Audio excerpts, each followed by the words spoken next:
الحمد لله وحده الحمد لله نحمده ونستعينه ونستغفره ونؤمن به ونتوكل عليه ونعوذ بالله من شرور أنفسنا ومن يهده الله فلا مضل له ومن يضلله فلا هادي له وأشهد أن لا إله إلا الله وحده لا شريك له وأشهد أن محمدًا عبده ورسوله صلى الله عليه وعلى آله وأصحابه وسلم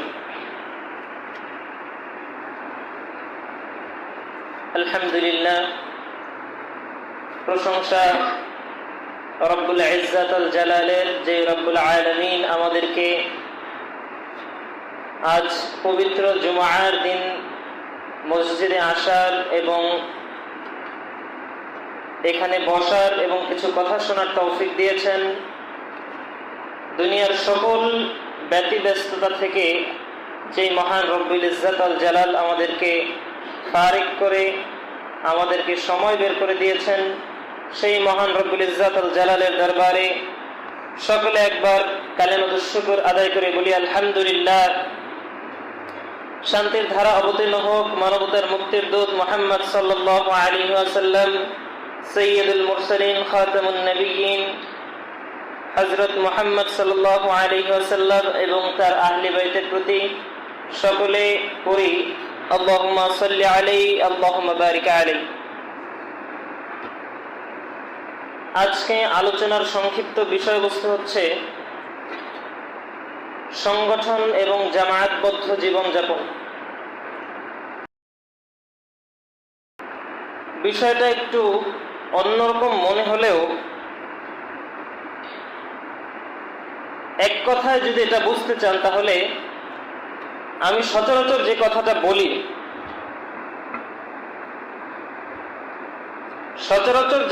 বলি, সেটা হচ্ছে যে বাংলাদেশে পৃথিবীর বুকে যে হাদিসগুলোকে মাজলুম হাদিস বলা হয়, এদিকে একটু আসেন, কথা শোনা।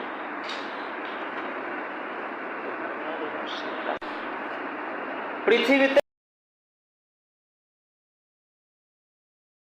যে হাদিসগুলোকে মাজলুম হাদিস বলা হয় এবং যেই হাদিসগুলোর উপরে সবচেয়ে বেশি জুলুম করা হয়, যেই হাদিসগুলোর সবচেয়ে বেশি অপব্যাখ্যা আমাদের দেশে করা হয়, সেগুলো হচ্ছে জামায়াতবদ্ধ জীবনযাপনের হাদিস। মহান রব্বুল ইজ্জাতুল জালাল পবিত্র কোরআনে ইরশাদ করেন, ইন্নাল্লাযীনা ফাররাকু দীনাহুম ওয়া কানু শিয়াআন লাস্তা মিনহুম ফি শাই। নিশ্চয়ই যারা নিজেদের দিনকে খণ্ড বিখণ্ড করে নানা মতবাদ সৃষ্টি করেছে, নিশ্চয়ই যারা ইসলামকে খণ্ড বিখণ্ড করে বিভিন্ন দলে বিভক্ত হয়ে গেছে, আল্লাহ বলছেন যে ওয়া কানু শিয়াআন লাস্তা মিনহুম ফি শাই, তাদের দায়িত্ব আল্লাহর নবী আপনার উপরে আমি দেই নাই। ইন্নামা আমরুহুম ইলাল্লাহ, তাদের দায়িত্ব আমি নিচ্ছি, তাদের দায়িত্ব আমার উপরে সমর্পিত। আল্লাহ তাআলা বলছেন সুম্মা ইউনাব্বিউহুম বিমা কানু ইয়াফআলুন, আর তারা যে কর্মকাণ্ডগুলো করে এই ব্যাপারে আমি সম্পূর্ণভাবে ওয়াকিফাল আছি। আজকের আলোচনার সংক্ষিপ্ত যে বিষয়, সেটা হচ্ছে আমি আপনাদের সামনে কোরআন এবং সুন্নাহ থেকে এই বিষয়টা উল্লেখ করব যে আজকে কিছু শর্ত আরোপ করা হবে জামায়াতবদ্ধ জীবনযাপনের উপরে। তার আগেই বলে রাখি যে পৃথিবীতে ফোনে রিং হচ্ছে, কেটে দেন।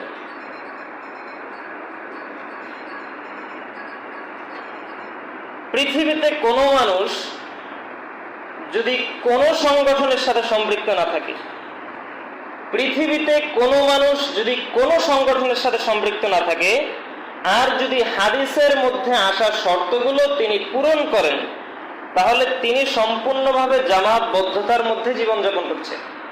কথা মনে হয় বোঝাতে পারিনি। বাংলাদেশে 100টা সংগঠন আছে। এখন আমি এই সংগঠনগুলোর মধ্যে কোন সংগঠন করলাম না, কিন্তু জামায়াতবদ্ধ থাকার জন্য যে শর্তগুলো আল্লাহ রাসূল আরোপ করেছেন, সেই শর্তগুলো আমি বিভিন্নভাবে সঠিকভাবে আদায় করছি, তাহলে আমি সম্পূর্ণভাবে 100% জামায়াতবদ্ধতার মধ্যে জীবনযাপন করছি। পৃথিবীতে কোনো মানুষ যদি 100টা সংগঠনের সাথেও যুক্ত থাকে এবং হাদিসে আসা শর্তগুলো যদি সে পূরণ না করে, তাহলে তাকে এই কারণে সরকার, রাষ্ট্রীয় সরকার হত্যা করতে পারে যে সে জামায়াতবদ্ধ নয়। আমি জামায়াতবদ্ধতার উপরে যে হাদিসটা সর্বপ্রথম আপনাদের সামনে উল্লেখ করছি সেটা হচ্ছে যেটা হাদিসুল আশারি নামে পরিচিত। হারিস আল আশারি রাদিয়াল্লাহু তাআলা আনহু থেকে বর্ণিত, তিনি বললেন রাসূল সাল্লাল্লাহু আলাইহি ওয়াসাল্লাম বলেছেন, আলোচনা মনোযোগ দিয়ে শোনেন। গত সপ্তাহে যে আলোচনাটা ছিল ফিতনার উপরে, সেটা ছিল এমন বিষয় যেগুলো আপনার মাথায় খুব সহজে ঢুকবে এবং আপনি মনে রাখতে পারবেন। কিন্তু আজকের যে বিষয়টা, এটা একটু পেঁচালো এবং তাহকিকি বিষয়, এজন্য আপনি না বুঝলে আপনার মনে বিভিন্ন প্রশ্ন জাগতে পারে, যেগুলো আপনি শেষে করতে পারেন, ইনশাআল্লাহ উত্তর দেওয়া হবে। হারিস আল আশারি রাদিয়াল্লাহু তাআলা আনহু বলছেন, রাসূল সাল্লাল্লাহু আলাইহি ওয়াসাল্লাম বলেছেন যে আমুরুকুম বিখামসিল্লাহ, আল্লাহ তাআলা আমাকে 5টি বিষয় নির্দেশ দিয়েছেন। রাসূল সাল্লাল্লাহু আলাইহি ওয়াসাল্লাম বলছে, দুনিয়ার মানুষ, আল্লাহ তাআলা আমাকে 5টি বিষয় নির্দেশ দিয়েছেন, আমারানি বিহিন, আর এই 5টি বিষয় আমি তোমাদের সামনে উপস্থাপন করছি। এই 5টি বিষয় আমি তোমাদেরকে নির্দেশ দিচ্ছি। 5টি বিষয় কি? প্রথম, বিল জামাআত, তোমরা জামাআতবদ্ধ থাকো। 2, ওয়াসসামঈ, নেতার কথা শোনো। 3, ওয়াত্তাআতি, নেতার আনুগত্য করো। 4, ওয়াল হিজরাতি, হিজরত করো প্রয়োজনে। ওয়াল জিহাদ ফি সাবিলিল্লাহ, এবং আল্লাহর রাস্তায় জিহাদ করো, সশস্ত্র যুদ্ধ। 5টি নির্দেশ আল্লাহ আমাকে দিয়েছেন, আর এই 5টি নির্দেশ আমি মুহাম্মদ সাল্লাল্লাহু আলাইহি ওয়াসাল্লাম তোমাদেরকে দিচ্ছি। এবার আমরা দেখব যে কোন ব্যক্তি যদি জামায়াতবদ্ধ না থাকে তাহলে তার কি পরিণতি। রাসূল সাল্লাল্লাহু আলাইহি ওয়াসাল্লাম এই 5টি বিষয় বর্ণনা করার পরে আল্লাহ রাসূল বলছেন যে শোনো, কঠিনভাবে জামায়াতকে আঁকড়ে ধরো। আল্লাহ রাসূল বলছেন যে ওয়া ইন্নাহু মান খারাজা মিনাল জামাআ, কোন ব্যক্তি যদি জামায়াতবদ্ধতা থেকে কিদা শিবরিন, 1 বিঘত পরিমাণ দূরে যায়। আবার কথা বুঝেন, আল্লাহ রাসূল প্রথমে বললেন যে 5টি বিষয় আল্লাহ তাআলা আমাকে নির্দেশ দিয়েছেন এবং আমি তোমাদেরকে সেই 5টি বিষয় নির্দেশ দিচ্ছি। 5টি বিষয়ের প্রথমটা কি? বিল জামাআ, জামাতবদ্ধ থাকো। আল্লাহর রাসূল বলছেন ফা ইন্নাহু মান খারাজা মিনাল জামাআ, কোন ব্যক্তি যদি জামায়াতবদ্ধতা থেকে দূরে যায়, কিদা শিবরিন, 1 বিঘত পরিমাণ, ফাকাদ খালা রিবকাতাল ইসলাম মিন উনুকি, তার কাঁধ থেকে ইসলামের রজ্জুটা খুলে যায়। নাউযুবিল্লাহি মিন যালিক। ইসলামের রজ্জুটা খুলে যায় মানে হচ্ছে তার উপরে ইসলামী আর বিধান থাকে না, ও মুরতাদ হিসেবে গণ্য হয়। কথা কি বুঝে আসছে? জামায়াতবদ্ধতা থেকে বের হয়ে যাওয়া মানে মুরতাদ হয়ে যাওয়া। জামায়াতবদ্ধতা থেকে যে ব্যক্তি দূরে যাবে তার কাঁধ থেকে ইসলামের রজ্জু খুলে যাবে। তাহলে বলেন তো জামায়াতবদ্ধ থাকার বিধান কি? ফরজ। জামায়াতবদ্ধ থাকার বিধান কি? ফরজ। কথা বলতে হবে আমার সাথে। আল্লাহ রাসূল বলছেন ইল্লা আইয়ুরাজি, ও যতক্ষণ না আবার জামায়াতবদ্ধতায় ফিরে আসে ততক্ষণ পর্যন্ত ওর কাঁধ থেকে রজ্জুটা খোলাই থাকবে। আল্লাহ রাসূল বলছেন শোনো, ওয়ামান দাআ বিদাওয়াল জাহিলিয়া, জামায়াত থেকে দূরে যাওয়া হচ্ছে জাহিলিয়াত। ওয়ামান দাআ বিদাওয়াল জাহিলিয়া, আর যে ব্যক্তি মানুষকে জাহিলিয়াতের দিকে ডাকে, যে ব্যক্তি মানুষকে জামায়াতবদ্ধতা থেকে দূরে রাখার চেষ্টা করে, যে ব্যক্তি মানুষকে জামায়াতবদ্ধতার মধ্যে থাকতে দেয় না, ফাহুয়া মিন জুসা জাহান্নাম, সে ব্যক্তি হবে জাহান্নামের খড়ি, সে ব্যক্তি জাহান্নামে যাবে। এই কথা আল্লাহ রাসূল বলছেন। আল্লাহ রাসূল এরপরে বলছেন ওয়া ইন সামা ওয়া সাল্লা, এই ব্যক্তি, যে ব্যক্তি জামায়াত থেকে দূরে গেল, সেই ব্যক্তি যদি সালাত আদায় করে তাহলেও জাহান্নামে যাবে, সেই ব্যক্তি যদি সিয়াম পালন করে তাহলেও জাহান্নামে যাবে। শেষে আরেকটা কথা আল্লাহ রাসূল বলছেন ওয়া জাআমা আন্নাহু মুসলিম, সে যদি নিজেকে বলে যে আমি মুসলিম, তারপরেও সে জাহান্নামে যাবে। তার মানে আমরা সর্বপ্রথম দেখব যে জামায়াতবদ্ধ থাকা, কেউ যদি জামায়াতবদ্ধ না থাকে তাহলে সে তার কাঁধ থেকে ইসলামের রজ্জু খুলে যাবে। 2, কেউ যদি জামায়াতবদ্ধ না থাকে তাহলে তার মৃত্যু হবে জাহিলি অবস্থায়। 3, কেউ যদি জামায়াতবদ্ধ না থাকে তাহলে সে সালাত আদায় করলে, সিয়াম পালন করলে তারপরেও জাহান্নামে যাবে। 4, সে যদি নিজেকে পরিপূর্ণ মুসলিম ইমানদার দাবি করে তারপরেও সে জাহান্নামে যাবে, সে যদি জামায়াতবদ্ধতার মধ্যে না থাকে। কথা কি আমি বুঝাতে পারছি? তো এবার আমরা দেখব যে জামায়াতবদ্ধ, আমরা এটা দেখলাম যে জামায়াতবদ্ধ থাকার বিধান এবং জামায়াতবদ্ধ যদি কোনো ব্যক্তি না থাকে তাহলে তার পরিণতি। শুরুতেই আমি যে কথাটা বলেছিলাম সেটা আবার রিপিট করছি, যে পৃথিবীতে কোনো মানুষ জামায়াতবদ্ধ থাকতে চাইলে তার জন্য সংগঠন করা জরুরি নয়। পৃথিবীতে কোনো মানুষ, আমি সংগঠন করার বিরোধী না, সংগঠন করা অবশ্যই বৈধ, সংগঠন করা নিঃসন্দেহে জায়েজ, এবং কি এমনকি কোন ব্যক্তি যদি এমন কোন কাজের জন্য সংঘবদ্ধ হয়ে সেই কাজটা সম্পাদন করে যেটা ইসলামের জন্য ভালো, যেটা মানুষের কল্যাণের জন্য ভালো, মানুষের কল্যাণের জন্য যদি সংঘবদ্ধ হয়ে সংগঠন করে কোনো কাজ করে তাহলে সেটা তখন জায়েজ থাকে না, সেটা উত্তম হয়। তার মানে আমি বলতে পারি যে শর্ত সাপেক্ষে সংগঠন করা উত্তম। তবে আজকে পয়েন্ট হচ্ছে 2টা। আজকের যে বিষয়টা নিয়ে আপনাদের সামনে আলোচনা করছি এটা অনেক লম্বা একটা বিষয়, যেটা সংক্ষেপে আমি একদম মূল পয়েন্টগুলো আপনাদের সামনে তুলে ধরবো ইনশাআল্লাহুল আজিজ। রাসূল সাল্লাল্লাহু আলাইহি ওয়াসাল্লাম বলেছেন, লা ইয়াহিল্লু লি দামি ইমরিইন মুসলিম, যে মুমিনকে আল্লাহ তাআলা,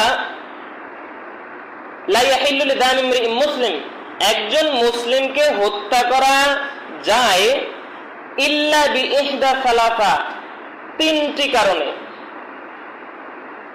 আগেই বলে রাখি, একজন ইমানদার যে দাবি করে যে আমি ইমানদার, আল্লাহ রাসূল বলছেন, রাসূল সাল্লাল্লাহু আলাইহি ওয়াসাল্লাম বলছেন যে লাউ আন্না আহলাস সামাই ওয়া আহলাল আরদ ইশতারাকু ফি দামি মুমিন,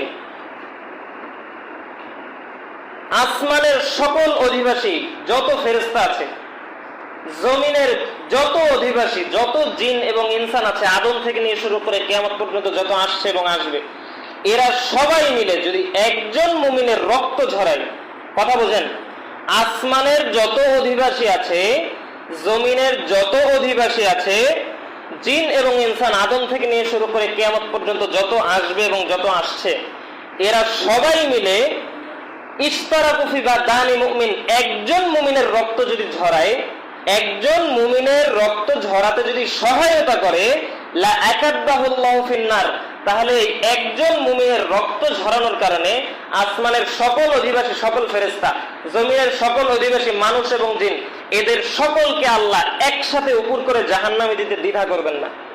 সুবহানাল্লাহ। একজন মুমিনের রক্তের দাম কত! আল্লাহ রাসূল বলছেন এই মুমিনকে 3 কারণে হত্যা করা যায়। এই মুমিনকে 3 কারণে রাষ্ট্র চাইলে হত্যা করতে পারে, ব্যক্তি না। একজন মুসলিম, সে সত্যিই মুসলিম, কিন্তু তাকে 3 কারণ ছাড়া অন্য কোনো কারণে হত্যা করা যাবে না। 3 কারণ কি কি?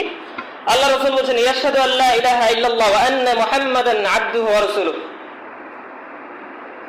কালিমা শাহাদাত পাঠ করার পরে, আল্লাহকে এককভাবে স্বীকৃতি দেওয়ার পরে, রাসূল সাল্লাল্লাহু আলাইহি ওয়াসাল্লামকে রিসালাতের স্বীকৃতি দেওয়ার পরে কোন মুমিনকে হত্যা করা বৈধ নয় 3টি কারণ ব্যতীত। 1, সাইয়্যিবুজ জানি, যদি বিবাহিত অবস্থায় জিনা করে তাহলে তাকে রজম করে হত্যা করতে হবে, কথা বুঝেন। 2, আন-নাফসু বিন-নাফসি, কোন ব্যক্তি যদি কাউকে হত্যা করে তাহলে তার বিনিময়ে কিসাস স্বরূপ হত্যা করা যাবে। আর 3 নাম্বার হচ্ছে ওয়া তারিকুল দীনিহি মুফারিকুল জামাআহ, যে ব্যক্তি জামাআতবদ্ধতা থেকে বের হয়ে যাবে তাকে হত্যা করা যায়। কথা কি বুঝতে পারছেন? তার মানে জামাআতবদ্ধ যদি কোনো ব্যক্তি না থাকে, আপনি যদি বলেন যে তুই জামাআতবদ্ধ না, তার মানে ওর উপরে আপনি আরোপ করলেন যে রাষ্ট্র চাইলে ওকে হত্যা করতে পারে। আমাকে যদি আপনি বলেন যে আপনি জামায়াতবদ্ধ নন, তার মানে রাষ্ট্র চাইলে আমাকে হত্যা করতে পারে। সাহাবাদের থেকে আমলের দলিল আপনি কিভাবে নেবেন? আবু বকর রাদিয়াল্লাহু তাআলা আনহু বলছেন, জামায়াতবদ্ধ থাকার গুরুত্ব সম্পর্কে আমি বলছি। আবু বকর রাদিয়াল্লাহু তাআলা আনহু যখন যাকাতের ব্যাপারে, এই ঘটনা সবার মনে হয় টুকিটাকি জানার কথা, যখন তিনি খেলাফতে আসলেন আবু বকর, তখন একদল লোক কুফরি করলো এবং বলল যে আবু বকরের খেলাফতকে আমরা মানছি না, আবু বকরের খেলাফতকে আমরা মানছি না, যাকাত দিচ্ছে না। তখন আবু বকর বলছেন ওমর রাদিয়াল্লাহু তাআলা আনহুর নিকট যে ওয়াল্লাহি আল্লাহর কসম, ওয়াল্লাহি আল্লাহর কসম, লা উকাতিলান্না মান ফাররাকা বাইনাস সালাতি ওয়াজ যাকাত। শোনো ওমর, আমি আবু বকর আল্লাহর কসম দিয়ে বলছি যে ব্যক্তি, আমি ওই ব্যক্তির বিরুদ্ধে সশস্ত্র যুদ্ধ করতে প্রস্তুত, আমি ওই ব্যক্তির বিরুদ্ধে অবশ্যই যুদ্ধ করব যে ব্যক্তি সালাত এবং যাকাতের মধ্যে পার্থক্য তৈরি করতে চায়, যে ব্যক্তি বলতে চায় যে সালাত এবং যাকাত এই দুইটা এক ধরনের বিধান না, সালাত ফরজ হলেও যাকাত না দিলেও চলবে, অথবা যাকাত দিতে কৃপণতা করলে সমস্যা নাই, অথবা আমি যাকাত দিতে কৃপণতা করছি, এ ধরনের কথা যদি কেউ বলে, এ ধরনের কথা যদি কেউ বলে, তাহলে আমি তার বিরুদ্ধে যুদ্ধ করতে প্রস্তুত। তিনি বলছেন, শোনো, ফাইন্নাজ যাকাতা হাক্কুল মাল, ফাইন্নাজ যাকাতা হাক্কুল মাল, যাকাত হচ্ছে সম্পদের, যাকাত হচ্ছে সম্পদের হক। ওয়াল্লাহি আল্লাহর কসম, লাউ মানাউনি ইকালান লাউ ইয়াদুনা ইলা রাসূলিল্লাহ সাল্লাল্লাহু আলাইহি ওয়াসাল্লাম লা কাতালতুম আলা মানঈ। আবু বকর ওমর রাদিয়াল্লাহু তাআলার সাথে বলছেন যে আজকে যারা আমার খেলাফতকে মানছে না, আজকে যারা আমার খেলাফতকে না মেনে যাকাত দিচ্ছে না, আমি ওদের বিরুদ্ধে যুদ্ধ তো করবই, ওদের বিরুদ্ধেও যুদ্ধ করব যারা আল্লাহর রাসূলের যুগে গম দিতে এসে যাকাতের সাথে গমের বস্তা দিয়ে যেত, আর আমার যুগে এসে গম দিবে কিন্তু বস্তা দিবে না, যারা আল্লাহর রাসূলের যুগে উট দিয়ে যেত, উট যাকাত দিয়ে যেত এবং উটের সাথে উটের গলার রশি যাকাত দিয়ে যেত, কিন্তু আমি আবু বকরের যুগে যারা উট যাকাত দিয়ে যাবে কিন্তু উটের গলার রশি যাকাত দিবে না, আমি সেই রশি আদায়ের জন্য, সেই গমের বস্তা আদায়ের জন্য হলেও তাদের বিরুদ্ধে যুদ্ধ করতে প্রস্তুত। তার মানে হচ্ছে যে এরা জামাআত থেকে বিচ্ছিন্ন, মুফারিকুল জামাআত। ওরা যদি কালেমা পড়েও থাকে, ওরা যদি মুসলিম হয়ও, তাহলে ওরা মুফারিকুল জামাআত, জামাত থেকে বিচ্ছিন্ন হয়ে যাওয়ার কারণে আবু বকর বললেন যে আমি অবশ্যই তাদের বিরুদ্ধে যুদ্ধ করব, কারণ তখন আবু বকরের জন্য ওদের বিরুদ্ধে যুদ্ধ করা বৈধ। কথা কি ক্লিয়ারলি বোঝা যাচ্ছে আমার?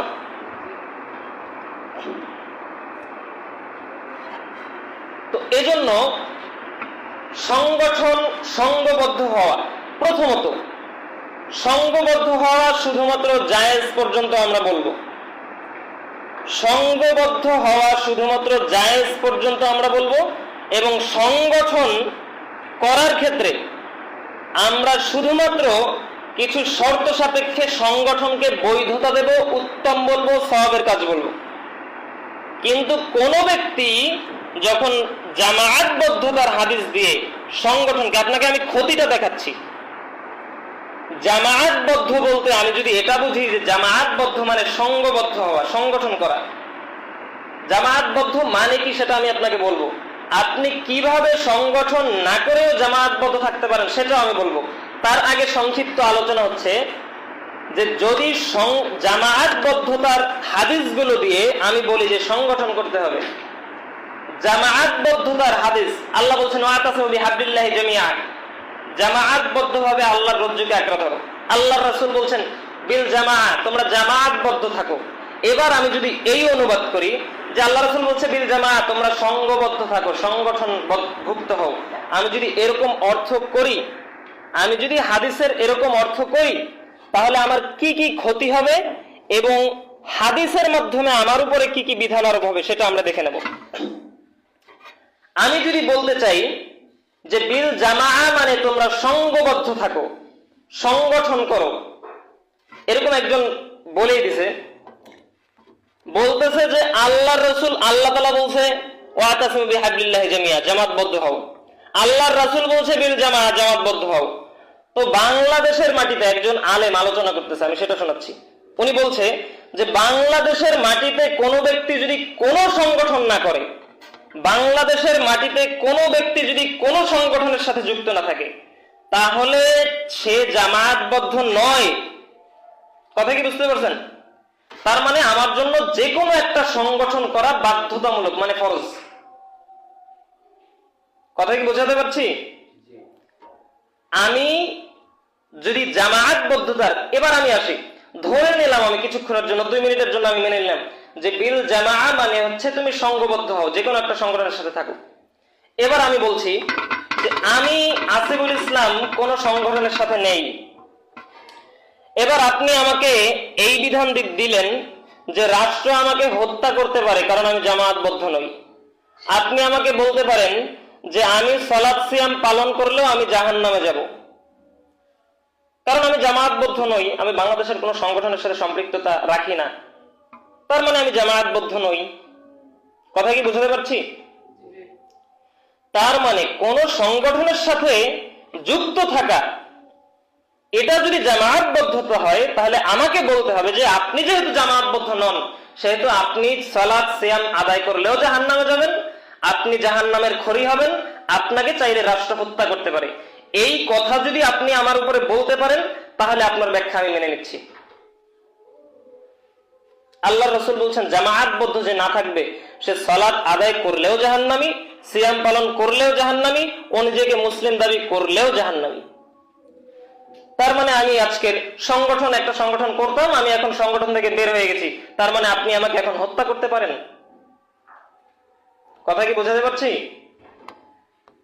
তো এই ব্যাপারটা আল্লাহ রাসূল বলছেন, আগে আমি হাদিসটা বললাম যে কোনো ব্যক্তি মুমিন হওয়ার পরে তাকে যদি সারা পৃথিবীর মানুষ হত্যায় শামিল হয়, তাহলে আল্লাহ তাআলা একজন মুমিনকে হত্যা করার জন্য সমগ্র বিশ্ববাসীকে একসাথে উপর করে জাহান্নামে দিতে দ্বিধা করবেন না। তাহলে আমি যেহেতু দাবি করছি যে আমি মুসলিম, তার মানে আপনি আমাকে হত্যা করতে পারেন। তার মানে 2 হাদিস কি সাংঘর্ষিক মনে হচ্ছে না এখন? এক হাদিসে বলছে যে আপনি নিজেকে মুসলিম দাবি করলে, সালাত সিয়াম আদায় করলে, জামায়াতবদ্ধ না থাকলে জাহান্নামে যাবেন।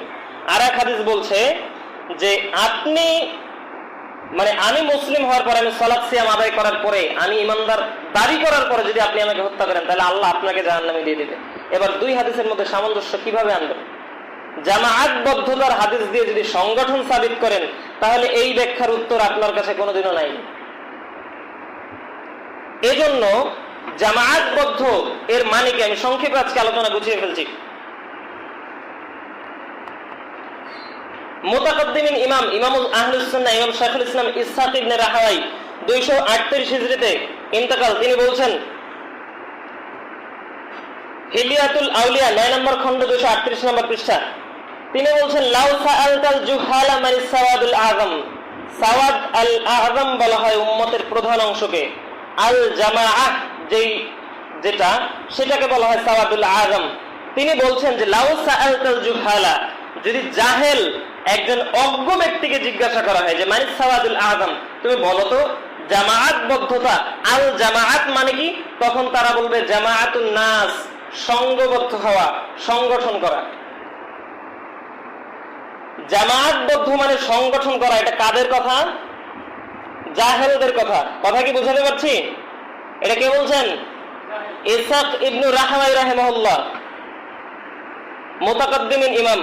আল্লাহর রাসূল বলছেন খায়রুল কুরুনি কারনি সুম্মাল্লাযীনা ইয়ালুনহুম সুম্মাল্লাযীনা ইয়ালুনহুম, আমার যুগ শ্রেষ্ঠ, তারপরের যুগ শ্রেষ্ঠ, তারপরের যুগ শ্রেষ্ঠ। যারা তাবেঈ, তিনি হচ্ছেন ইসহাক ইবনে রাহওয়াই, শ্রেষ্ঠ যুগের একজন। তাদের ব্যাখ্যা হচ্ছে, তিনি এবার বলছেন যে লা ইয়ালামুনা আন্নাল জামাআ, শোনো ওই জাহেল ব্যক্তিরা এটাই জানে না যে আল জামাআত বলা হয় আলিমুন মুতামাসসাকুম বিল আথারিন নবী সাল্লাল্লাহু আলাইহি ওয়াসাল্লাম তরিকি, কোন ব্যক্তি জ্ঞানী এবং আল্লাহর রাসূলের পথ পদ্ধতি যদি অনুসরণ করে, তাহলে সে জামায়াতবদ্ধতার মধ্যে আছে।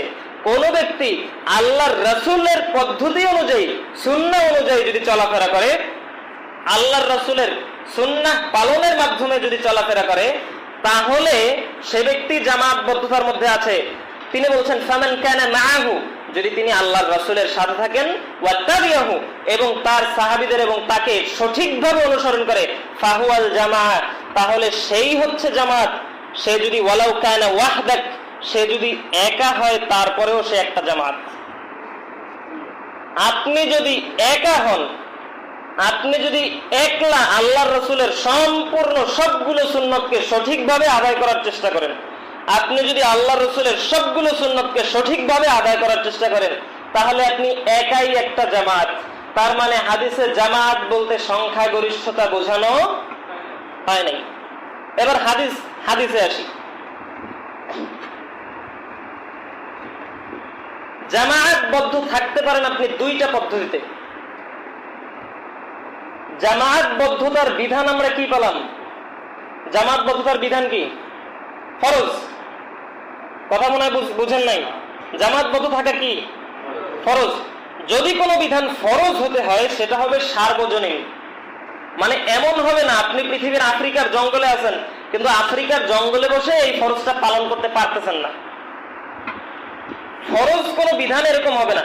সালাত ফরজ, পৃথিবীর যে কোনো স্থানে বসে আপনি সালাত আদায় করতে পারেন, ওটা হচ্ছে সার্বজনীন।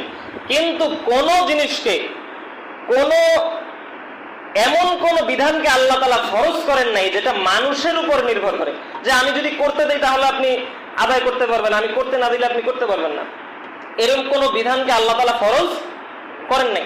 আমি একটা সংগঠন করলাম, এবার আপনি আমার সংগঠনে আসলেন, আমার সাথে কিছু মতানৈক্য আপনার হলো, আপনাকে আমি বললাম যে আপনি আমার সংগঠনের কেউ না। তার মানে সংগঠন করা যদি জামাতবদ্ধতা হয়, তাহলে আপনি কি জামাতবদ্ধর উপরে আমল করতে পারলেন? ওটা সার্বজনীন হচ্ছে না, কারণ ওটা তো আমার উপরে নির্ভরশীল। আমি আপনাকে করতে দিলে আপনি করতে পারবেন, না হলে করতে পারবেন না। কোন ফরজ বিধানকে আল্লাহ তাআলা কারোর উপরে নির্ধারিত করে দেন নাই। জামাতবদ্ধ থাকা যেহেতু ফরজ, সেহেতু পৃথিবীর কোন স্থানে যদি আপনি একা থাকেন তাও আপনি জামাতবদ্ধ থাকতে পারবেন। 2 জন 3 জন থাকলে আপনি তবুও জামাতবদ্ধ থাকতে পারবেন। সেটা এখন আমি দেখাচ্ছি। দুইটা পদ্ধতিতে আপনি জামাতবদ্ধ থাকতে পারেন, এবং হাদিসে এই দুইটা পদ্ধতি ছাড়া আর কোন পদ্ধতি বর্ণনা করা হয় নাই যার মাধ্যমে জামাতবদ্ধ থাকা যায়। যদি কোনো ব্যক্তি বের করতে পারে তাহলে আমাকে যেন শোনায়। যদি কোনো ব্যক্তি হাদিস থেকে এই দুইটা পদ্ধতি ছাড়া জামাতবদ্ধতার আর কোন পদ্ধতি বের করতে পারে সেজন্য আমাকে সে বলে। আল্লাহর রাসূল বলছেন, আমি দুইটা পদ্ধতি আপনাকে বলে দিচ্ছি, যে দল সংগঠন না করলেও আপনি জামাতবদ্ধতার মধ্যে থাকতে পারবেন, আর 10টা সংগঠন করার পরেও আপনি যদি এই শর্তগুলো না পালন করেন তাহলে আপনি জামাতবদ্ধ নন। জামাতবদ্ধ না থাকার কারণে যে বিধানগুলো বর্ণনা করা হলো এতক্ষণ, সেই প্রত্যেকটা বিধান আপনার আমার উপরে আপতিত হবে যদি এই শর্তগুলোর উপরে যদি আমল না করেন, আর যদি 100টা সংগঠনের মধ্যে থাকেন তবুও। দেখেন, রাসূল সাল্লাল্লাহু আলাইহি সাল্লাম বলছেন, আবু দারদা রাদিয়াল্লাহু তাআলা আনহু থেকে বর্ণিত, হাদিসটা আসছে আবু দাউদ হাদিস নাম্বার 5547, নাসাইতে আসছে 847, ইমাম আহমদ বিন হাম্বল তার মুসনাদে আহমদে নিয়ে আসছে 21710 নম্বর হাদিস, সনদ সহিহ। আবু দারদা রাদিয়াল্লাহু তাআলা থেকে বর্ণিত, তিনি বলছেন, মা মিন সালাতাতিন ফি ক্বরিয়া, কোন দেশে কোন এলাকায় 2 জন অথবা 3 জন মানুষ, ওয়ালা বাদউইন, 2 জন অথবা 3 জন বেদুইন বাস করে। কোন এলাকায় 2 জন এবং অথবা 3 জন বেদুইন বাস করে, লা তুকামু ফীহিমুস সালাত, সে যদি ইকামত দিয়ে সালাতের ওয়াক্ত হওয়ার পরে সে যদি আযান দিয়ে ইকামত দিয়ে সালাতের জামাত প্রতিষ্ঠা না করে, পৃথিবীর কোন এলাকায় কোন গ্রামে যদি 2 থেকে 3 জন মানুষ বসবাস করে, আর সে যদি সালাতের ওয়াক্ত হওয়ার পরে আযান ইকামত দিয়ে যদি সালাতের জামাত প্রতিষ্ঠা না করে, ইল্লা ক্বাদ ইস্তাহওয়াযা আলাইহিমুশ শাইতান, তাহলে শয়তান তাদের উপরে পুরোপুরি প্রভুত্ব বিস্তার করে নেয়। শুনে রাখো দুনিয়ার মানুষ, ফাআলাইকুম বিল জামাআহ, তোমরা জামাতবদ্ধ থাকো। ফাইন্নামা ইয়াকুলু যিবু মিনাল গানামিল কাসিয়া, তুমি যদি জামাতবদ্ধ না থাকো, তুমি যদি সালাত আদায়ে সালাতের জামাতের সাথে একত্রিত না হয়ে যদি সালাতের জামাত কায়েম না করে, তুমি যদি জামাতবদ্ধ না থাকো, ফাইন্নামা ইয়াকুলু যিবু মিনাল গানামিল কাসিয়া, তোমাকে শয়তান ওভাবে ঘায়েল করে ফেলবে, পাও থেকে বিচ্ছিন্ন ভেড়াকে বাঘ যেভাবে ঘায়েল করে ফেলে, একটা পাও থেকে একটা ভেড়া যদি বিচ্ছিন্ন হয়ে যায়, তাহলে বাঘ যেভাবে তাকে খেয়ে ফেলে, তুমি যদি সলাতের জামায়াতের সাথে না থেকে যদি জামায়াতবদ্ধ না থাকো, তাহলে তোমাকে শয়তান সেভাবে ঘায়েল করে ফেলবে যেভাবে পাও থেকে বিচ্ছিন্ন ভেড়াকে বাঘ ঘায়েল করে ফেলে। এ হাদিস থেকে সুস্পষ্ট প্রমাণ। আল্লাহ রাসূল বলছেন, সালাতের জামায়াতে থাকা মানে হচ্ছে জামায়াতবদ্ধ থাকা। কথা কি বোঝা গেছে? আল্লাহ রাসূল বললেন যে ফাআলাইকুম বিল জামাত, সালাতের জামাতের সাথে জামায়াতবদ্ধ থাকো। সালাতের কোন ব্যক্তি পৃথিবীর হাজারো সংগঠনের সাথে যুক্ত থাকার পরে যদি জামায়াতের সাথে বিনা ওজরে যদি জামায়াতের সাথে সালাত আদায় না করে, তাহলে আমি বলবো আল্লাহর রাসূল তাকে জামায়াতবদ্ধতার মধ্যে বলেননি। আমি যদি 10টা সংগঠনের সাথে যুক্ত থাকি আর যদি আমি সালাতের ওয়াক্ত হলে মসজিদের জামায়াতে শরীক না হই, তাহলে আমি জামায়াতবদ্ধ নয়, যদিও আমি সংগঠনের সাথে আছি। কথা কি বোঝা গেছে? তার মানে জামায়াতবদ্ধ থাকার সর্বনিম্ন স্তর হচ্ছে আপনি মসজিদের সাথে সম্পৃক্ত থাকবেন, সালাতের ওয়াক্ত হলে মসজিদের জামায়াতে মুসল্লিদের জামায়াতের সাথে সালাত আদায় করবেন, তাহলে আপনি জামায়াতবদ্ধ। যদি আপনি জামায়াতবদ্ধ থাকতে চান, তাহলে জামায়াতের সাথে সালাত আদায় করা আপনার জন্য বাধ্যতামূলক ফরজ। যদি আপনি সালাতের জামায়াতে শরীক না হন, তাহলে আপনি জামায়াতবদ্ধ নন। এক, জামায়াতবদ্ধ থাকার সর্বনিম্ন স্তর হচ্ছে সালাতের সাথে সালাতের জামায়াতে শরীক থাকা। দুই নাম্বার পদ্ধতি, ইবনে আব্বাস রাদিয়াল্লাহু তাআলা আনহু থেকে বর্ণিত, তিনি বলেন রাসূল সাল্লাল্লাহু আলাইহি ওয়াসাল্লাম বলেছেন, হাদিসটা আসছে বুখারী মুসলিম, বুখারীতে 7143 নম্বর হাদিস, সহিহ মুসলিম হাদিস নাম্বার 1849। রাসূল সাল্লাল্লাহু আলাইহি ওয়াসাল্লাম বলেন, মান রাআ আমিরহু ফালইকরা, তোমার শাসকের থেকে যদি কোনো অনৈতিক কর্মকাণ্ড তুমি চোখে পড়ে, তোমার আল্লাহ রাসূল বলছেন, তোমাদের যিনি শাসক আছে, রাষ্ট্রের যিনি শাসক, সেই শাসকের যদি কোনো অনৈতিক কর্মকাণ্ড কুফরি নয় এমন কোন অনৈতিক কর্মকাণ্ড যদি তোমার নজরে পড়ে, ফালইয়াসবির, তাহলে তুমি ধৈর্য ধারণ করো। কথা বুঝতে পারছেন? একজন শাসকের উপরে আমি বিস্তারিত একদিন ইনশাআল্লাহ দার্স দেব। আজকের সংক্ষিপ্ত কথা হচ্ছে যে একজন শাসক এর কাজকর্ম যদি আপনার পছন্দ না হয়, তাহলে আপনার উপরে কি করা কর্তব্য? ধৈর্য ধারণ করা কর্তব্য। এই কথা কে বলছেন? আল্লাহ রাসূল বলছেন। শোনো, ফাইন্নাহু লাইসা আহাদুন ইউফারিকুল জামাআ, তোমাদের মধ্য থেকে কোন ব্যক্তি যদি শাসকের আনুগত্য থেকে দূরে সরে যায়, শিবরিন, 1 বিঘত পরিমাণ। শোনো, লাইসা আহাদুন ইউফারিকুল জামাআ, জামাআতবদ্ধ থেকে যদি ধৈর্য ধারণ না করে, যদি জামাআতবদ্ধ না থেকে যদি শাসকের বিরুদ্ধে কেউ বিদ্রোহ করে, বিদ্রোহ করার মাধ্যমে যদি জামাআত থেকে বিচ্ছিন্ন হয়ে যায়, কিদা শিবরিন, 1 বিঘত পরিমাণ, ফায়ামুতু ইল্লা মাতা মিতাতান জাহিলিয়া, তাহলে সে মৃত্যুবরণ করলো জাহিলিয়াতের উপরে। নাউযুবিল্লাহি মিন যালিক। হযরত আবু হুরায়রা রাদিয়াল্লাহু তাআলা থেকে বর্ণিত, রাসূল সাল্লাল্লাহু আলাইহি ওয়াসাল্লাম বলেছেন, মান খারাজা মিনাত তাআতি মান খারাজা মিনাস সুলতানি কিদা শিবরিন, কোন ব্যক্তি রাষ্ট্রের শাসকের আনুগত্য থেকে, আগেই বলে রাখি, অসৎ কাজে অসৎ নির্দেশে কোনো আনুগত্য নেই। রাষ্ট্রের শাসক যত বড় হোক, সে যদি আপনাকে অন্যায় একটা আদেশ করে, তাহলে এই আদেশ মানতে আপনি বাধ্য নন। যখনই নেতার আদেশের আনুগত্যের কথা আসবে, তখনই ওখানে বৈধ নির্দেশ উদ্দেশ্য। যখনই শাসকের আনুগত্যের কথা চলে আসবে, তখনই সেখানে শাসকের বৈধ নির্দেশ উদ্দেশ্য। আল্লাহ রাসূল বলেন, মান খারাজা মিনাত তাআ, যদি কোনো ব্যক্তি শাসকের আনুগত্য থেকে 1 বিঘত পরিমাণ দূরে সরে যায়, ওয়াফারিকুল জামাআ, এবং জামাত থেকে বিচ্ছিন্ন হয়ে যায়, ফামাতা মাতা মিতাতান জাহিলিয়া, সে মৃত্যুবরণ করলো জাহিলিয়াতের উপরে, তার মৃত্যু হবে জাহিলি মৃত্যু। তার মানে রাষ্ট্রের শাসকের আনুগত্যের সাথে থাকা এবং রাষ্ট্রীয় শৃঙ্খলার সাথে থাকা হচ্ছে জামায়াতবদ্ধ থাকা। কথা কি বোঝাতে পারছি? আল্লাহ রসুল যেখানেই আমিরের কথা বলছেন, যেখানেই আনুগত্যের কথা বলছেন, সেখানেই আল্লাহ রসুল বলছেন সাবধান, জামায়াত থেকে বিচ্ছিন্ন হয় না, আনুগত্য করো। এমনকি আল্লাহ রসুল বলতে বলতে, আমি এই হাদিস গত জুমায় বলেছিলাম, আমার আগের জুমায়, যে আল্লাহ রসুল বলছেন শোনো, একদল লোক বের হবে, একদল লোক বের হবে, ইয়াহতাদুনা বিহুদায়া, তারা আমার হেদায়েতে হেদায়েত প্রাপ্ত হবে না।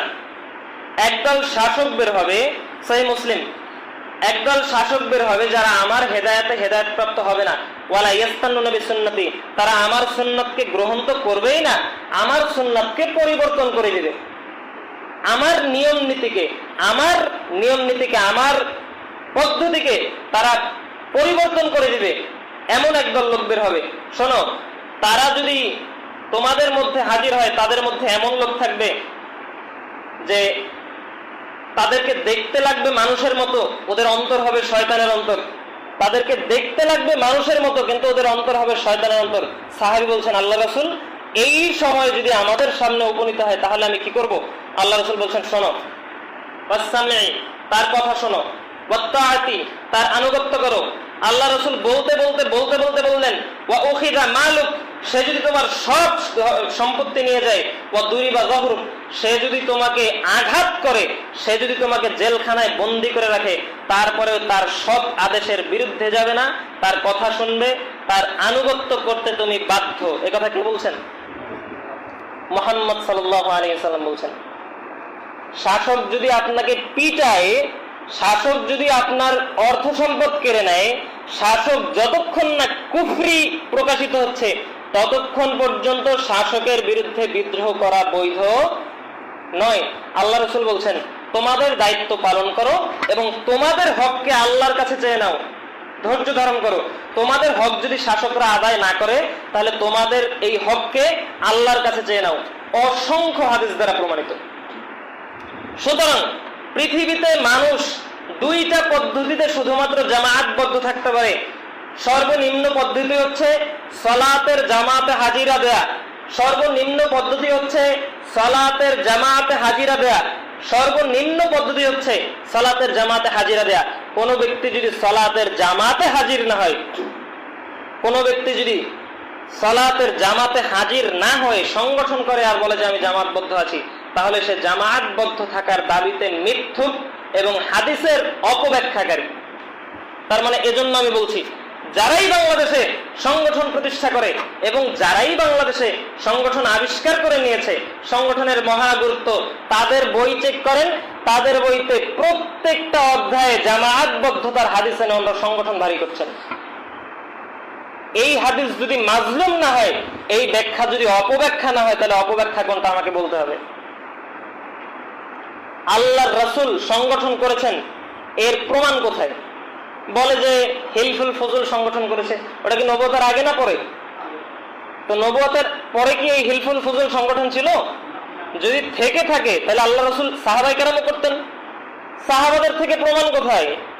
আল্লাহর রাসূলের থেকে প্রমাণ কোথায়? আপনি এমন একটা বিষয়কে আজকে ফরজ দাবি করছেন, এমন একটা বিষয়কে আপনি ফরজ দাবি করছেন যেটা সাহাবারা কোনোদিন করেনি, সাহাবাদের মধ্যেই ছিল না। না ছিল সাহাবীদের মধ্যে, না ছিল তাবেঈদের মধ্যে, না ছিল বিগত 1200 বছরে, গত 200 বছর যাবত বাংলাদেশ, ভারত, পাকিস্তান আর বিভিন্ন জায়গায় কিছু সংগঠন বের হলো, এরপর বললো যে আমরা এই এই এই দাবি পালন করছি। এটা যদি জামায়াতবদ্ধতার হাদিসের ব্যাখ্যা হয়, তাহলে অপব্যাখ্যা কোনটা?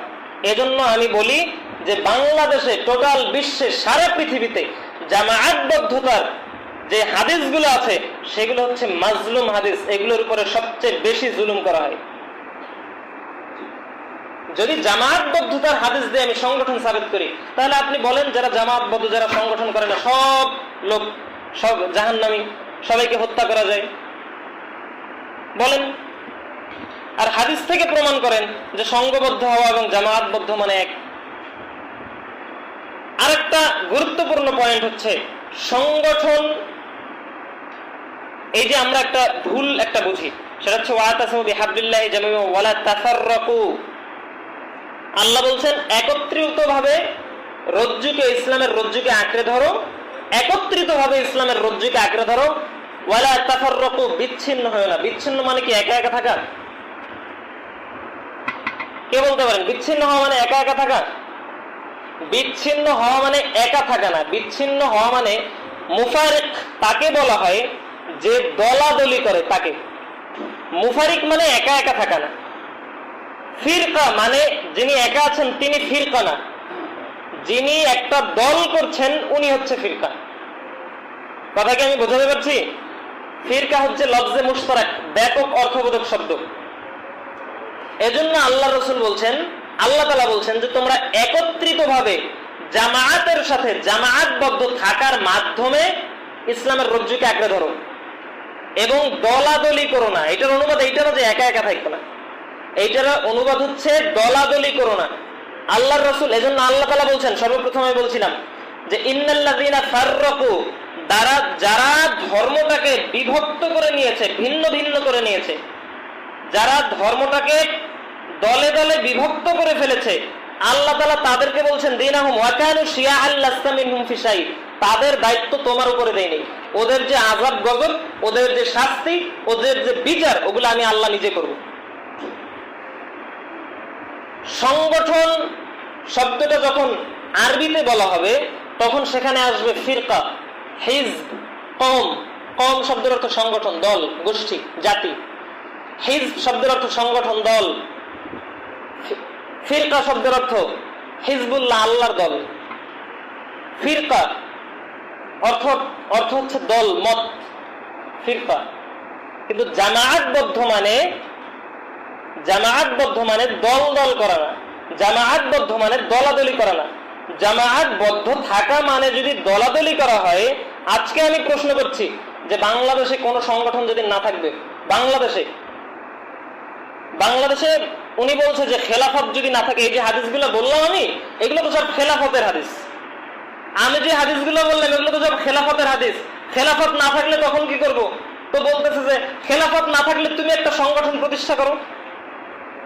রাষ্ট্র যদি ঐক্যবদ্ধতা না থাকে তখন কি করবেন? ঐক্যবদ্ধ থাকতে হবে না? তখন আপনি একটা সংগঠন করেন।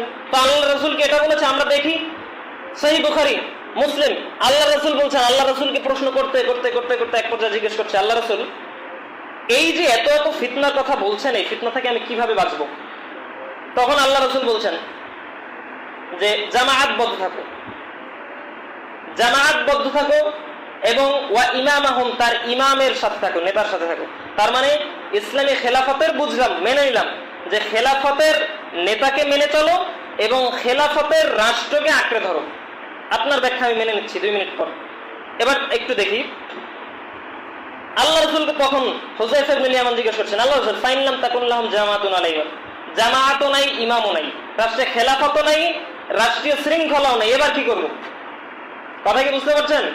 সাহাবী জিজ্ঞেস করছে, আল্লাহ রাসূল রাষ্ট্রে খেলাফতও নাই, ইমামও নাই, রাষ্ট্রীয় জামাআতও নাই, ইমামও নাই, এবার আমি কি করব? তখন আল্লাহ রাসূল বলছেন ফাতাজিল তিলকাল ফিরকা কুল্লাহা, তোমার সমাজে যত দল মত আছে সব ছেড়ে দাও। এই নির্দেশ কার? আল্লাহ রাসূলের। তো আপনি এটা কোথায় পেলেন যে রাষ্ট্রে খেলাফত না থাকলে সংগঠন তৈরি করতে হবে? পদ্ধতিও আসছে কোত্থেকে? আমি বলছি যে এটা সহিহ বুখারী মুসলিমের হাদিস, আমার নবী বলেছেন। এবার আপনি যদি বলেন যে না সংগঠন করতে হবে, তাহলে আপনার কোন নবী বলেছেন আমাকে দেখান, বলেন। আল্লাহ রাসূল বলছেন ওয়ালাউ তাআদ্দা বিআসলি শাজারাতি হাত্তা ইয়াদরিকুল মাউতা আনতা আলা যালিক। আরে সংগঠন তো ছাড়বাই। রাষ্ট্রে যদি খেলাফত না থাকে, রাষ্ট্রীয় জামায়াত যদি না থাকে, সংগঠন তো ছাড়বাই। সংগঠন ছেড়ে প্রয়োজনে গাছের শিকড় কামড়ে ওখানেই পড়ে মরে যাও, তারপরও সংগঠনের সাথে যাবো না, ভ্রান্ত ফিরকার সাথে যাবো না। তাহলে সংগঠন করতে হবে, দলিল কোথায়? আমি তো এর বিরুদ্ধে দলিল পাচ্ছি। ফিরকা মানে হচ্ছে দল, ফিরকা মানে ঐক্যবদ্ধ থাকা না। কোন অভিধান গ্রন্থে এই কথা বলা হয়নি। ফিরকা মানে হচ্ছে দলাদলি করা। আরো কিছু আমরা ব্যাখ্যা দেখি। ইমাম নুআইম ইবনে মুহাম্মদ রাহিমাহুল্লাহ, আমরা তো নিজেকে সালাফি দাবি করি, তার মানে আমরা সালফে সালেহিনের পদ্ধতি মানহাজকে অনুসরণ করব অবশ্যই, ঠিক কিনা? তো আমরা তাদের থেকেই ব্যাখ্যাটা নেই। প্রথম আমি দেখিয়েছিলাম যে জাহেল ব্যক্তিকে যখন জিজ্ঞেস করা হয় যে জামায়াতবদ্ধতা মানে কি, তখন সে কি বলে? জামায়াতবদ্ধ মানে সংখ্যাগরিষ্ঠতা, একত্রিত হওয়া, একত্রিত হওয়া, সংগঠন করা, জামায়াতবদ্ধ মানে। নুআইম ইবনে মুহাম্মদ রাহিমাহুল্লাহ বলছেন, ইযা ফাসাদাতিল জামাআহ আলাইকা বিমা কানাত আলাইহিল জামাআহ ক্বাবলা আন লা তুফসিদ। যখন জামায়াত ভেঙে যাবে, শুনে রাখো, যখন রাষ্ট্রের খেলাফত ভেঙে যাবে, যখন রাষ্ট্রের খেলাফত থাকবে না, তখন তোমার জন্য আবশ্যক হলো ভেঙে যাওয়ার পূর্বে জামায়াত যেই উদ্দেশ্য এবং আদর্শের উপরে ছিল সেটাকে আদর্শ হিসেবে গ্রহণ করে নেয়। আলাদা একটা জামায়াতবদ্ধ, আলাদা একটা সংগঠন করতে হবে। আল্লাহু আলাম, কোন মুতাকাদ্দিমিন ইমামের থেকে এই ধরনের ব্যাখ্যা পাওয়া যায় এটা কল্পনাতীত। পাওয়া যায় তো অনেক দূরের কথা, এটা কল্পনাতীত যে কোনো কেউ এভাবে ব্যাখ্যা করবে কিনা। এ বলছেন ওয়া ইন কুনতা ওয়াহদাক, তুমি যদি একাকী হও তাহলেও তুমি একটা জামায়াত। তুমি যদি জামায়াত ভেঙে যাওয়ার পরে, রাষ্ট্রীয় খেলাফত বিচ্ছিন্ন হয়ে যাওয়ার পরেও তুমি যদি খেলাফত যার উপরে প্রতিষ্ঠা ছিল, কিসের উপরে প্রতিষ্ঠা ছিল খেলাফত? কোরআন এবং সুন্নাহ, নবীজির সুন্নাতের উপরে।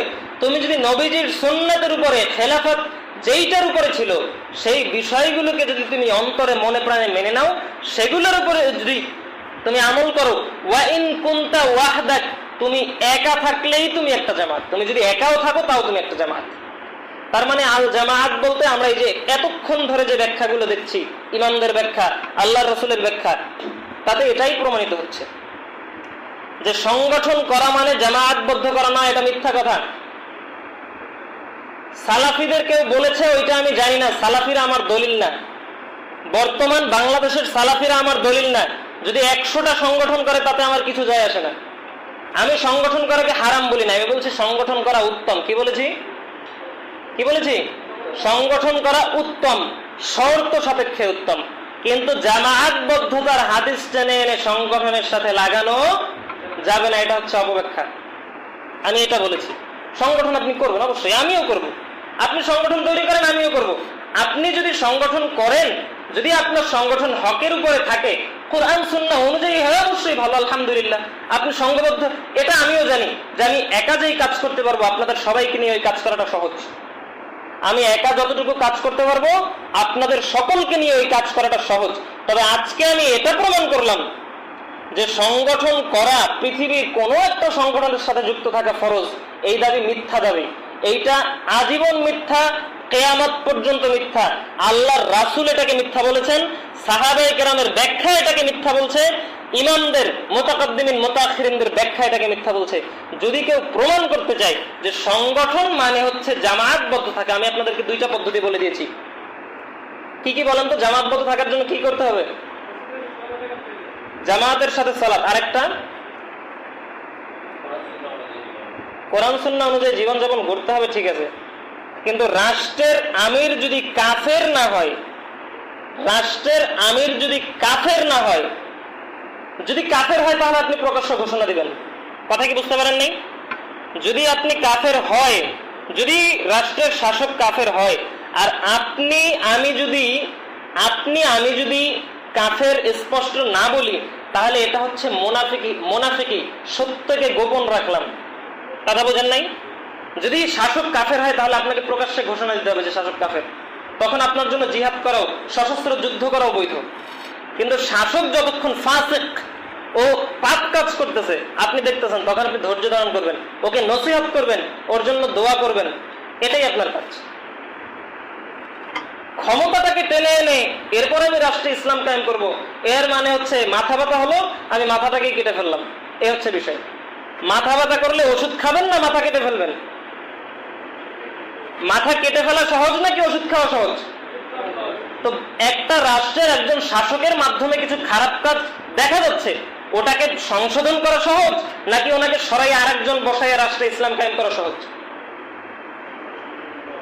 তার মানে হচ্ছে রাষ্ট্রের শৃঙ্খলায় থাকা, রাষ্ট্রের বিরুদ্ধে বিদ্রোহ না করা। এটা আমি প্রথম ওই হাদিসটা থেকে বুঝবেন। আবার হাদিসটা আমি বলছি যে আবু বকর রাদিয়াল্লাহু তাআলা তখন তাদের বিরুদ্ধে কেন যুদ্ধ করলো?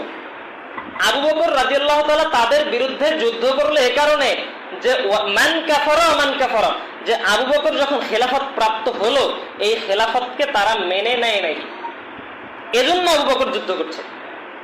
খেলাফতকে মেনে নিয়ে যদি তারা যাকাত আদায় করতো, তাহলে আবু বকরের যুদ্ধ করার কোনো কারণ ছিল না। আবু বকরকে ওমর রাদিয়াল্লাহু তাআলা জিজ্ঞেস করছেন যে আপনি কেমনে তাদের বিরুদ্ধে যুদ্ধ করবেন যেখানে তারা মুসলিম? ওমর রাদিয়াল্লাহু তাআলা বলছে যে আপনি আবু বকর আপনি কেমনে তাদের বিরুদ্ধে যুদ্ধ করবেন অথচ তারা মুসলিম, তারা যাকাত না দিলেও তো মুসলিম। যাকাত না দেয়া মানে কি কাফের? যাকাত কেউ না দিলে সে হচ্ছে কুফর, মানে ওটা হারাম। যাকাত কেউ আদায় করলাম তার মানে কি হারাম। ও বিশ্বাস করে যে যাকাত ফরজ, কিন্তু যাকাতও দিচ্ছে না, তো হারামে জড়িত, ও কবিরা গুনাহে লিপ্ত, ও কবিরা গুনাহকারী মুমিন, কিন্তু কবিরা গুনাহ করছে, পাপ করছে, পাপী, ফাসিক, কিন্তু ও তো কাফের না। তো যে ব্যক্তি কাফের না সে ব্যক্তিকে আপনি কিভাবে হত্যা করবেন? তখন আবু বকর ব্যাখ্যা দিচ্ছেন যে আমি তো যুদ্ধ করবই, যারা যাকাত দিবে কিন্তু বস্তা দিবে না তাদের বিরুদ্ধেও যুদ্ধ করব। তার মানে কি মুফারিকুল জামা, ওরা জামাত থেকে বিচ্ছিন্ন, ওরা রাষ্ট্রীয় শৃঙ্খলা থেকে বিচ্ছিন্ন, এজন্য তাদেরকে হত্যা করা যায়। সুতরাং আলোচনা ইতি টানছি, প্রথম থেকে যে আলোচনাগুলো হলো সেটা সংক্ষেপে একবার ফিনিশিং দিচ্ছি আমি। জামায়াতবদ্ধ থাকা এবং সংগঠন করা দুইটা আলাদা জিনিস। জামায়াতবদ্ধ থাকা, যদি পৃথিবীর মানুষ, সমগ্র বিশ্বের মানুষ যদি কোনো সংগঠন না করে সালাতের জামায়াতে সঠিকভাবে শরীক হয় এবং রাষ্ট্রীয় শৃঙ্খলার মধ্যে থাকে, এই দুইটা কাজের মাধ্যমে সে জামায়াতবদ্ধ পরিপূর্ণভাবে। এই দুইটা কাজ যদি কোনো ব্যক্তি করে আর যদি কোনো সংগঠন না করে, তাহলে জামায়াতবদ্ধ করে না এই অপবাদ দিয়ে তাকে হত্যা করা কোরআন সুন্নাহ মতে বৈধ হবে না। কিন্তু কোন ব্যক্তি 100টা সংগঠন করলো কিন্তু জামায়াতের সাথেও সালাত আদায় করলো না আর রাষ্ট্রীয় শৃঙ্খলার আওতাভুক্তও থাকলো না, তার মানে এই ব্যক্তি সংগঠন করলেও জামায়াতবদ্ধ নয়।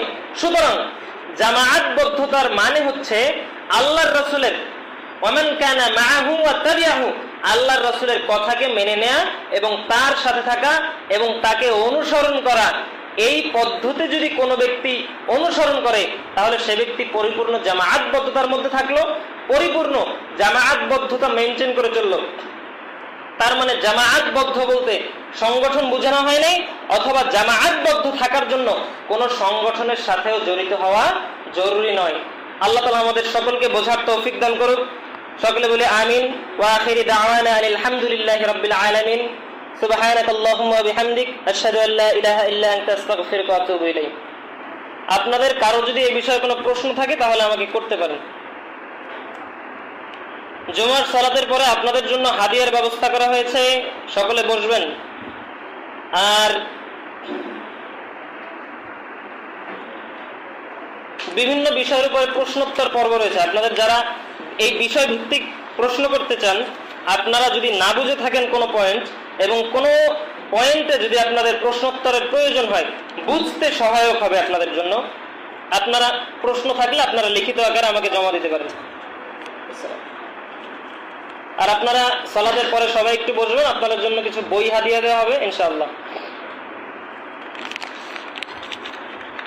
কারোর কোনো প্রশ্ন আছে কিনা এই বিষয়ের উপরে?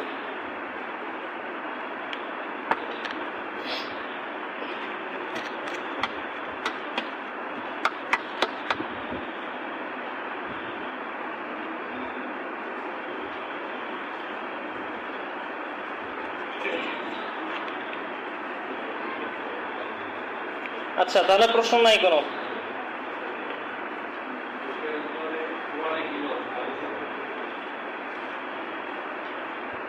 কোরআন হচ্ছে, সংক্ষেপে যে উত্তর যেটা আমি দেব সেটা হচ্ছে, কোরআন হচ্ছে মূলনীতির গ্রন্থ। কোরআনে মূলনীতি বর্ণনা করা হয়েছে এবং হাদিস থেকে আপনি ওটার ব্যাখ্যা নেবেন যেটা কিভাবে করবেন। কোরআনে শুধু এটুকু বলা হয়েছে যে জামায়াতবদ্ধ থাকো। একটা বিষয় এখান থেকে ওনার কথার উপরে আমি ওনার কথাটা বোঝার জন্য এটা সহজ হবে, সেটা হচ্ছে যে অনেকে বলেন যে এই যে বিভিন্ন হাদিস আছে, কোরআনের আয়াত আছে, যেমন তোমাদেরকে বের করা হয়েছে মানব জাতির কল্যাণের জন্য, তোমরাই সর্বশ্রেষ্ঠ জাতি। এই যে আয়াতগুলো, কোন আয়াত থেকে সংগঠন করা একটা ইবাদত, সরি জামায়াতবদ্ধ থাকা একটা ইবাদত। জামায়াতবদ্ধ থাকা কি ইবাদত। সুতরাং কোন ইবাদতের ক্ষেত্রে সুস্পষ্ট নস মানে সারে, মানে যাদেরকে সাহাবী বলা হয়, রাসূল সাল্লাল্লাহু আলাইহি সাল্লাম এবং সাহাবীদের থেকে কোনো বিষয়ের আমল যদি সাব্যস্ত না থাকে, আর সেই বিষয়টা যদি আমি কোরআন থেকে কিয়াস করি, যে কোরআনটা এইটা বলা হয়েছে, এইটার মানে হচ্ছে এইটা, আমি যদি এরকম ব্যাখ্যা করি তাহলে এই ব্যাখ্যা বাতিল বলে গণ্য হবে। কারণ ইবাদতের ক্ষেত্রে কিয়াস বৈধ না। ইবাদতে ওই ইবাদতটা তখন আপনার জন্য গুরুত্বপূর্ণ প্রয়োজনীয় যখন ওটার উপরে সাহাবাদের আমল থাকবে তখন। সুতরাং কোরআনে আপনি এতটুকুই পাবেন যে তোমরা জামায়াতবদ্ধ হও, তোমরা ফিরকা বিচ্ছিন্ন হও না, ফিরকাবদ্ধ হও না, কিন্তু জামায়াতবদ্ধ কিভাবে থাকবেন এটা আল্লাহর রাসূল বলে দিয়েছেন, তার সাহাবারা আমলের মাধ্যমে দেখিয়ে দিয়েছেন। এজন্য আল্লাহ বলছেন যে ওয়া ইন আমিনু বিমিসলি মা আমানতুম বিহি ফাকাদ ইহতাদাউ, সাহাবীদেরকে বলছে যে তারা যদি ঈমান আনে তোমাদের মতো, তোমরা যেভাবে কাজ করছো, আমল করছো, তোমরা যেভাবে ঈমান আনছো সেভাবে যদি তারা তোমাদের উপর ঈমান আনে তাহলে তারা হেদায়েত প্রাপ্ত হবে। সুতরাং আপনার আমার উপরে জরুরি হচ্ছে এটা যে সাহাবারা এবং আল্লাহ রাসূল যেভাবে ব্যাখ্যা করেছেন সেভাবে এগুলোর ব্যাখ্যা নেয়। কোরআন থেকে সুস্পষ্টভাবে জামাতবদ্ধ থাকার ব্যাপারে আপনি ব্যাখ্যা পাবেন না। ওখানে পাবেন মূলনীতি যে জামাতবদ্ধ থাকা আপনার উপর ফরজ, বাধ্যতামূলক। কথা কি বুঝাতে পারছি? আর কোনো প্রশ্ন আছে কিনা? কোরআন থেকে যদি হাদিসে সুস্পষ্ট নস না থাকে, সাহাবীদের আমল না থাকে এবং রাসূলের আমল না থাকে, তাহলে কোরআন থেকে সরাসরি আপনি নিজস্ব ব্যাখ্যা দিয়ে কোনো বিধান সাব্যস্ত করতে পারবেন না। এই সুযোগ ইসলাম আপনাকে দেয় নাই। জি, আর কোনো প্রশ্ন আছে কিনা?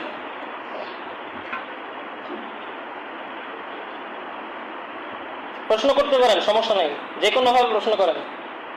জি, খুতবা অবশ্যই দুইটা হবে। আর কোনো?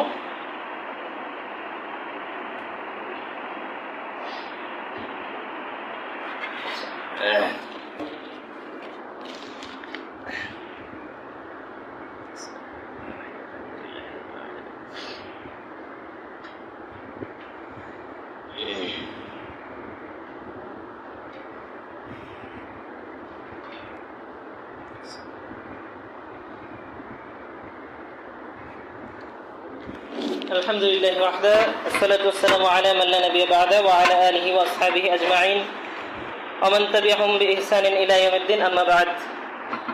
قال رسول الله قال الله تعالى في كلامه المجيد والفرقانه الحميد: أعوذ بالله من الشيطان الرجيم من الذين فرقوا دينهم وكانوا شيعا كل حزب بما لديه فرحون. وقال النبي صلى الله عليه وسلم: إذا بوعي لخليفتين فاقتلوا الآخر منهما. যে পয়েন্টটা আমাদের বাকি ছিল সেটা হচ্ছে, যদি আমরা সংগঠনকে জামায়াতবদ্ধতার হাদিস থেকে সাব্যস্ত করি তাহলে আরেকটা ক্ষতি আছে এখানে। সেটা হচ্ছে জামায়াতবদ্ধ হচ্ছে একটা বিষয়, আর জামায়াতবদ্ধ যেখানে আছে সেখানে আছে আমির এবং সেখানে আছে আনুগত্য। যেখানে জামায়াতবদ্ধ আছে এই জামায়াতবদ্ধতার একজন আমির থাকবে যিনি রাষ্ট্রের শাসক। কথা বুঝতে পারছি? আর হচ্ছে এই শাসকের যত আনুগত্যের যত হাদিস আসছে কোরআন এবং সুন্নাহে, হাদিসে যতগুলো হাদিস আসছে আনুগত্যের ব্যাপারে, সবগুলো হাদিস শাসকের সাথে খাস, আর কিছু কিছু আল্লাহ রসুলের সাথে খাস। কারণ আল্লাহ রসুল নবী ছিলেন, রাসূল। এই আমল যদি আল্লাহ রসুলের সাথে খাস না হতো তাহলে ওই আমলগুলোই সাহাবাদের মাধ্যমে পরিস্ফুটিত হতো আবার পরবর্তীতে। কিন্তু সাহাবারা কখনোই কারোর বায়াত নেন নেই। খেলাফত তাদের উপর যখন এসছে তখন তারা বায়াত নিয়েছেন, কিন্তু তাছাড়া কারোর বায়াত নেন নাই।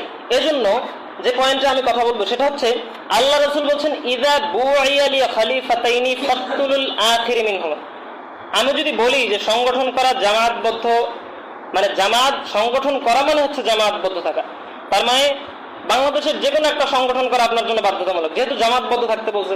এই ব্যাখ্যা যদি কেউ করে তাহলে একটা রাষ্ট্রের সংগঠন হবে একটা। কেন জানেন?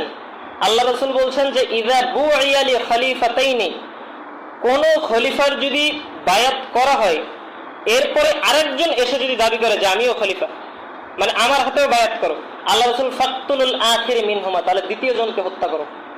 তার মানে এক রাষ্ট্রে দুইজন আমির থাকতে পারবে না। কথা কি বুঝতে পারছেন? এই হাদিস আছে সহিহ মুসলিমের 1853 নম্বর হাদিস। তো একটা রাষ্ট্রে একটা দেশে শুধুমাত্র একজনই আমির থাকবে এবং একজনের হাতেই বায়াত হবে। যদি দ্বিতীয় জন এসে বলে যে আমার হাতে বায়াত করো, তাহলে আল্লাহ রাসূল বলছেন দ্বিতীয় জনকে হত্যা করো। তার মানে কোন সংগঠন, আমি যদি সংগঠনকে জামায়াতবদ্ধ হাদিস দিয়ে ইস্তেমবাদ করি, তাহলে আমি একথা আমাকে বলতে হবে যে প্রথম যে সংগঠনটা বাংলাদেশে হয়েছে সেটা থাকবে, আর পরবর্তীতে যতগুলো সংগঠন হয়েছে এবং আমিররা আসছে যারা বলে যে আমার কাছে বায়াত নাও, তাদের সবাইকে হত্যা করতে হবে। এটা যদি আপনি বলতে পারেন তাহলে বোঝা যাবে যে সংগঠন করা এবং জামাতবদ্ধ জীবনযাপন করা সমান। তো আল্লাহ তাআলা আমাদের বোঝার তৌফিক দান করুক। সকলে বলে আমিন। সুবহানাকাল্লাহুম্মা বিহামদিকা আশহাদু আল্লা ইলাহা ইল্লা আনতা আস্তাগফিরুকা ওয়া আতুবু ইলাইক।